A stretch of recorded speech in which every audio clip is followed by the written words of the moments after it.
Praise the Lord. I welcome you. Hello. We will go on to our next study, our next video on other matters. And today we are looking at the fact that women are pushing for more husbands. Women are pushing for the right to marry more husbands, and how greed leads to that, and how it brings social dysfunction, how all that is due to greed in the society, and how this greed brings social dysfunction. Right. So we are going to examine today the reason that polyandry, women getting married to several husbands, came to be. In the first place, we know that polygyny is very common all over the world. Men marry as many wives as they can. It's not strange. Everybody knows that. But what is strange today is polyandry, where the women are pushing to marry more husbands. And I explained in my first video that social, political, and economic reasons necessitated certain forms of coexistence between men and women. For instance, polygyny, sometimes men went to war and a lot of them got killed. There were a lot of women who were left without marriage, and the society had to fix that to allow men to marry more wives. But the case of polyandry, why would a woman marry several husbands? That too has its own social, economic, and political reasons. Historically, many tribes went into polyandry because of scarce resources like land. And they didn't want the land to be partitioned, shared into, different little pieces. They wanted the heirs of the land, those who inherit land, to inherit it, together, because the land is already small. So if you have a lot of heirs that will inherit bits and pieces, the land gets dissipated. So instead of having several heirs competing for the same land, 2, 3, 4 brothers would marry one woman, and that the child born by that woman would have several parents, and it was accepted in those societies, like in Himalayas and some parts of India and South China. It was allowed that it was accepted that a child would not have just one father. A child could have several fathers. All right. So fraternal polyandry, so we call it. Several brothers would marry one woman, and so whatever child that is born through that woman has access to the land. So the land will not be divided, or even if there are several, the first child it has the priority. So instead of having all the 4 brothers giving birth to their firstborns and the land being divided into 4, we have the 4 brothers having one wife, giving birth to a child that has 4 fathers, and that child inheriting the land. Sometimes there's also due to societies that aborted female children, or they killed female children, in the past, because of one reason or another, they preferred male children to female children. When that happened, the females became very few, the males were more. And so what we will do, the males want wives, they want to have sex. So in order to avoid war and conflict, they will share the few women that were there among several men. All right, so there were social, political, economic factors, sometimes religious factors that led to both polygyny and polyandry. But today, in today's setting, most of those factors don't exist any longer. So there is no reason that someone would want to go in for many wives or many husbands. The Creator made human beings to to be social beings. He created us as social beings. He created us to live together in society. Human beings cannot, exist outside society. You can't survive alone. You need other people to survive. That's how it is. That's how the Creator created us. Okay. And in order for us to survive together, there must be relationship. Relationship is important. In whatever way you look at it, whether it is, vertical power relations, like fiduciary relation, like a lawyer and his client, a doctor and his client, a teacher and a student, a pastor and his church members. These are fiduciary relations where the one person is trusted with the care of another. Such a relationship can only function well when it is bound by the law of love. A relationship like marriage, marital relationship, and between a man and a woman, it can only function well when it is regulated, it's bound by love. When there is greed, that marital relationship cannot survive. It will become dysfunctional. There will be conflict and it will collapse. When we talk of parental relationship between their children and their parents and their children must be governed by love. Love is the law that governs every relationship. The Creator made it in such a way that love is the law that governs relationship, that makes relationship work. Okay, now political relationship, politicians and governors and presidents and senators and so on, and their constituents. I mean, the people who are in their constituencies, the people that they are supposed to care about. It's love. If love doesn't govern, there'll be rebellion. If love doesn't govern, if greed is used to govern such a relationship, there'll be a lot of problem. Horizontal relationship like gender relations. How do women relate to men? Do women think that they are superior to men? Do men think that they are superior to women? In love, there's no superiority. Love is identifying the humanity in others, respecting the humanity in others. Okay, race relationship.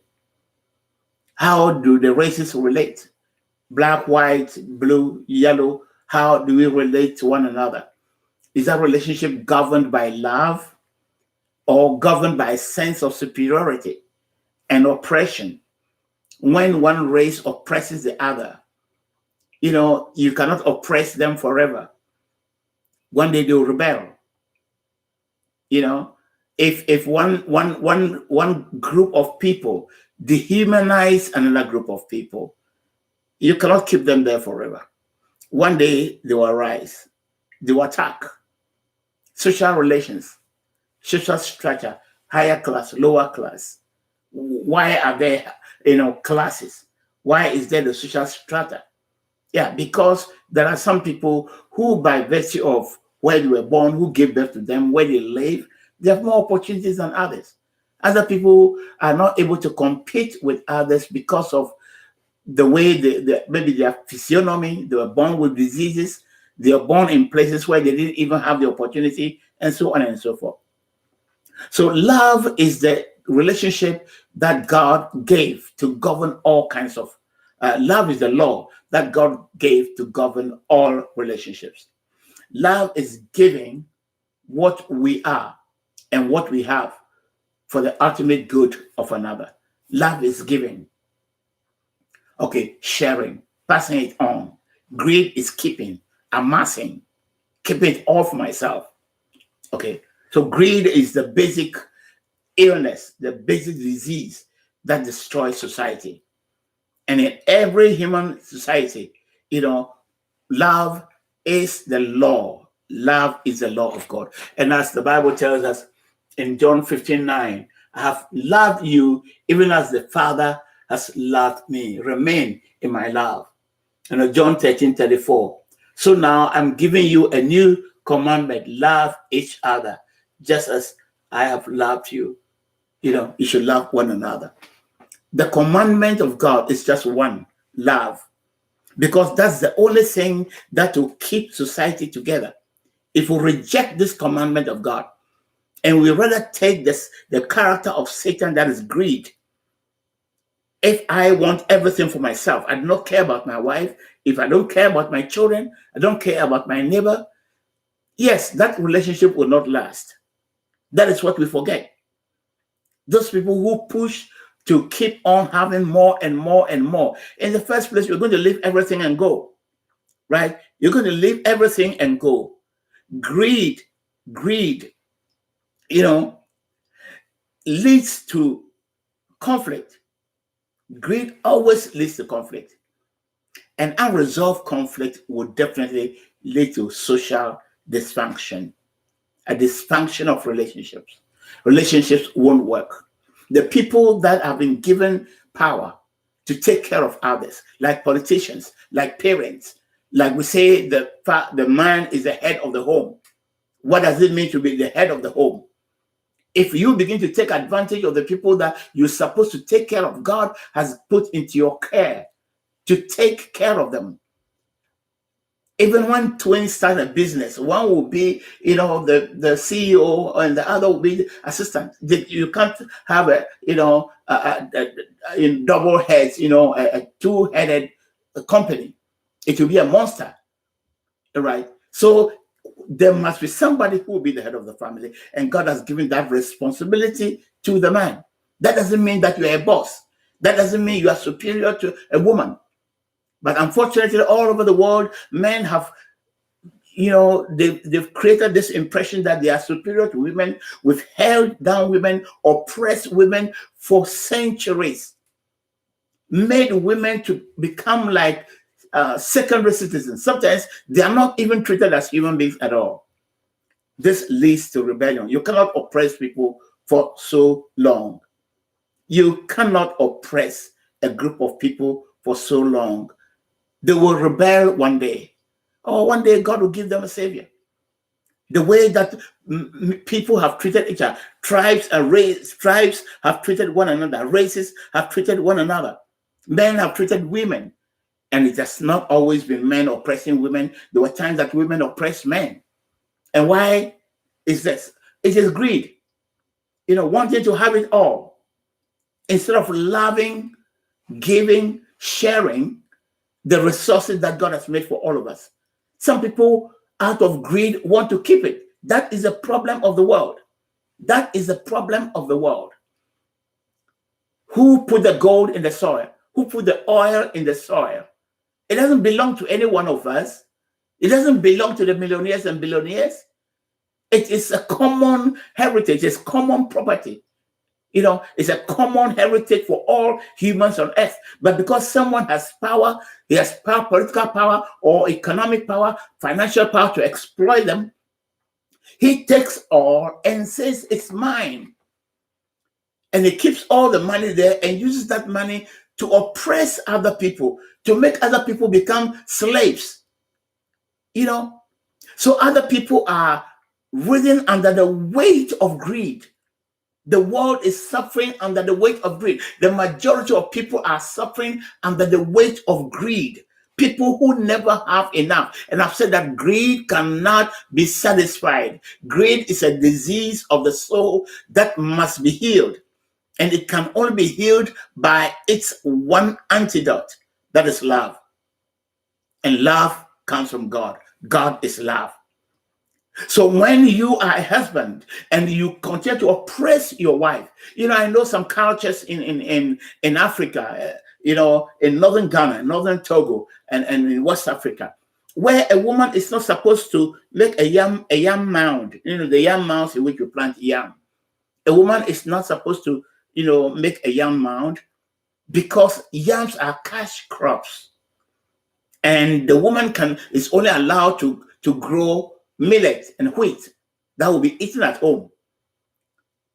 The man he grows yams because the yams will go to the market and he will sell it and keep the money in the pocket and use that money to control the woman. Sometimes you say, look, if you don't do what I say, I'm not going to give you money. I'm not going to take care of your basic needs. Women have suffered this way for a long time. Last week I talked about this extreme form of female genital mutilation, in East Africa, that is called infibulation. Infibulation is so extreme that they don't only cut off the clitoris, they also sew the female genitalia and leave a very small hole for urine. Why do they do that? Just that it's like the woman has become a property. And for those who have done research into these cultures in some parts of East Africa, you realize that they want to keep the woman must be a virgin, so that the day that the man would marry the woman, he would have to tear off the whatever they used to sew the vagina, either tear it by brute force of penetration or use a knife to tear it off.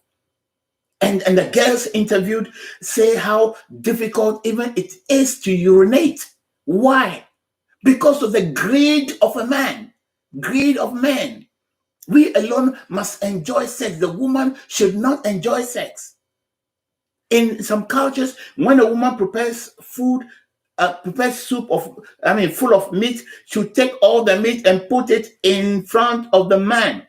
The man would take all the pieces of meat that he wants. And then the woman and children will go and share the rest.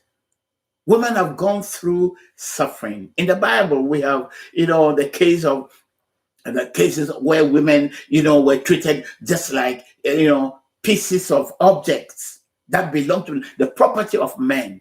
That is not the will of God. A woman was created in the image of God, just as a man was created in the image of God. If you are given the opportunity to take care of somebody, the only law that God expects you to use is the law of love. Love is giving. You give everything. The Bible says, men, love your wives as Christ also loved the church and gave himself to the church. Love is giving. So if you're a politician and you have been given power, you've been given all the money to decide how the money is used, and greed is in your heart, and the politicians are stiffing, they are sniffing money. They sniff money like the way dogs and wolves sniff for carcasses. They are sniffing everywhere. Wherever there's money, they'll go. And they've lost every sense of morality. Most politicians all over the world, they talk, with both sides of the mouth. Today they're saying, no. Tomorrow is yes. The same person, to the same principle.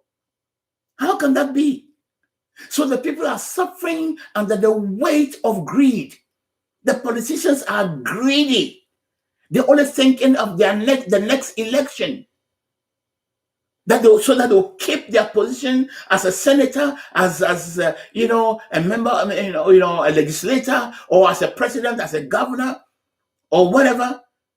And they will continue to make the money for themselves and their families. They don't care a farthing. They don't care a farthing about the people that they are supposed to govern. Greed. When that happens, the people are suffering under different weights. They are suffering under different ways, different difficulty. In the first place, they have their own greed. We are all human beings. Greed is a character of Satan poured into all mankind. Greed. It is the character, the basic character of Satan poured into all mankind. They are suffering from their own greed. And then also, they are suffering under the weight of the greed of their leaders. So people try to adopt different ways of survival. There are some people who put it into advocacy. They try to fight for change. That's what the women, the women advocates in South Africa are doing. They are advocating that women should be permitted to marry several husbands, just like men are able to marry several wives. Why not?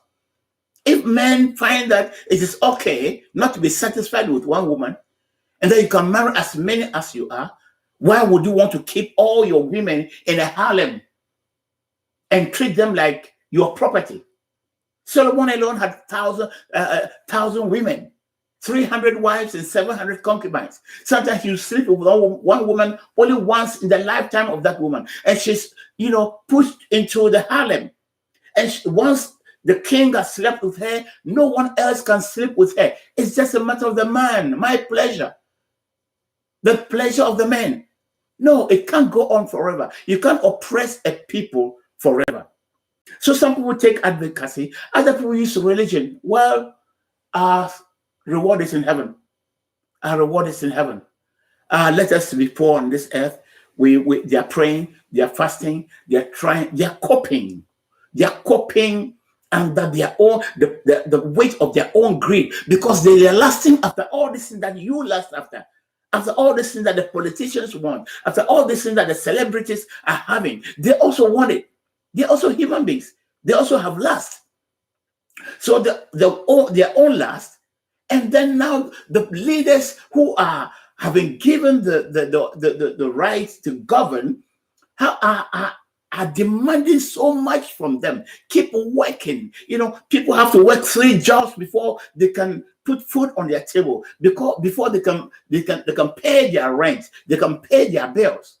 So the weight is a lot. So there's internal weight, internal stress, and external stress. When they see these people living, doing whatever they want with the money, the commonwealth, and demanding them every day to do more, to sacrifice more.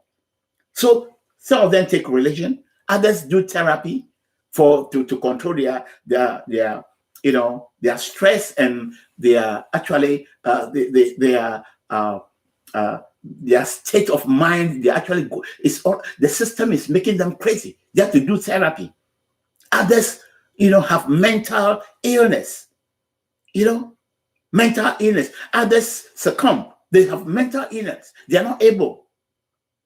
They are mentally ill. And a lot of people in this world, especially in America, a lot of people here are mentally ill. Sometimes we say, instead of, making sensible, gun control laws, we say we should take care of the mentally ill. Who is mentally ill? All of us are mentally ill, except those who have accepted the law of love, who know that godliness with contentment is a great gain. Like the Bible says in First Timothy chapter 6, verse 6. If you have what you eat, what you drink, when you sleep, you have the basic things in life, they are content. Those are the only people that are not under the weight of greed. And all other human beings are under the weight of greed. So many people succumb. They succumb to the pressure. They have mental illness. Others commit suicide. Their own weight, their own lust. They want all these things, they can't have them. And then those who have them are oppressing them more. They see how the politicians are greedy. They can't even agree on raising the salary of somebody working to $15 a day. They can't agree. Some people won't have it because the employers, and the business owners want more. They want more. They want more profit. Even if we have to cut taxes, we have to cut it for the 1%, the millionaires, the billionaires. And so what the ordinary worker, the kind of tax that the ordinary worker is paying, the billionaire doesn't pay that. And there are people fighting for them. That's greed. How long will the people down there take it? The weight is too much. So some commit suicide, but others react violently. If you see the shooting going on, people, some people they've had it enough. Instead of going to kill themselves, they decide to kill other people. They'll take a gun and go to a school and decide to avenge on anybody that comes their way. They are written under their own greed, unsatisfied greed, unmet need, wants, and then they are written again under the weight of the greed of the society. People wanting to have it all. They don't want enough for life. They want to have excess. They want to take all the gold in the soil and put them into gold bars and store them in London, so that every day they'll go and open, their drawer and count the gold bars 1, 2, 3, 4, 5, 6, 7, 8, 9, 10, 11, 12, and then close it. And they are there worshiping the gold. And they're exploiting this gold, keeping them there for what? They think about the future. But most of the time they die and leave that gold there. They're exploiting the gold. They're destroying the river. They're exploiting the oil. They're destroying the rivers. They're destroying, the livelihoods of people. They don't care. That is greed. That is the character of Satan. And if we don't come back to our senses and begin to realize that greed will annihilate us. Many societies have self-annihilated through greed. We better learn the lesson of the Lord. Love is the only thing, the only law that makes a society live in cohesion. If you reject love, you are living a life of greed. Greed will destroy you and destroy others.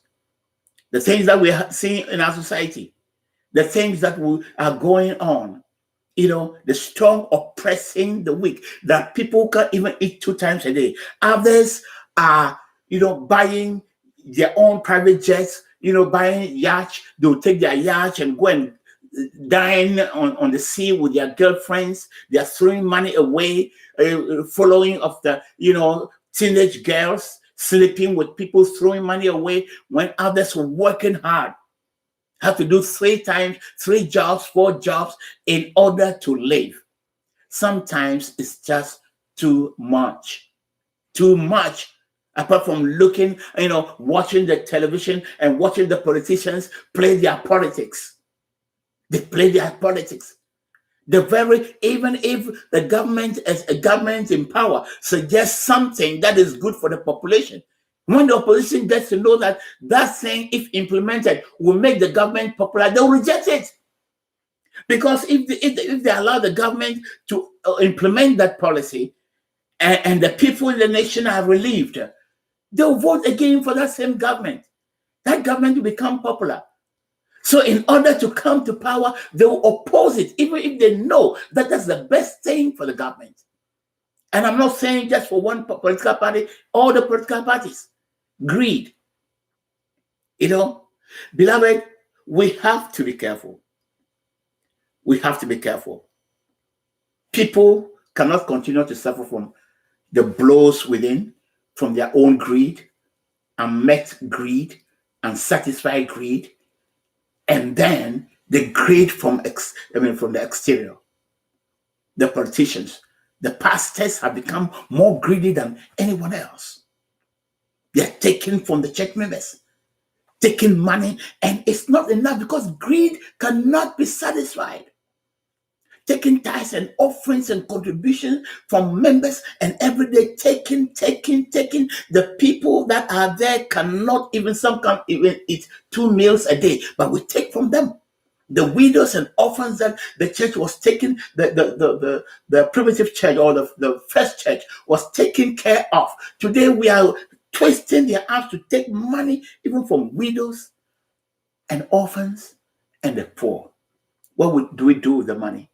We build huge temples, huge mansions, huge vehicles, cars for ourselves, and they are never satisfied. Greed. Jesus Christ looked at the people. He said they were tired and languishing like sheep without a shepherd. That's what the society is. Just look around you. Some people just want food. They're begging. They're homeless. You look at people and your heart melts for them. Greed. They're suffering under the weight of greed. They cannot add your greed, the pain of your greed, to their greed. They can't take it any longer. They will revolt. All that we're saying, women revolting against men, children revolting against parents, people revolting against their government, is greed. They can't take it any longer until we come to our senses and realize that no one is safe. You are not safe until those people are safe. You are not human if you don't remember, if you don't recognize the humanity in others. You yourself are not human. Only humans can identify the humanity in others.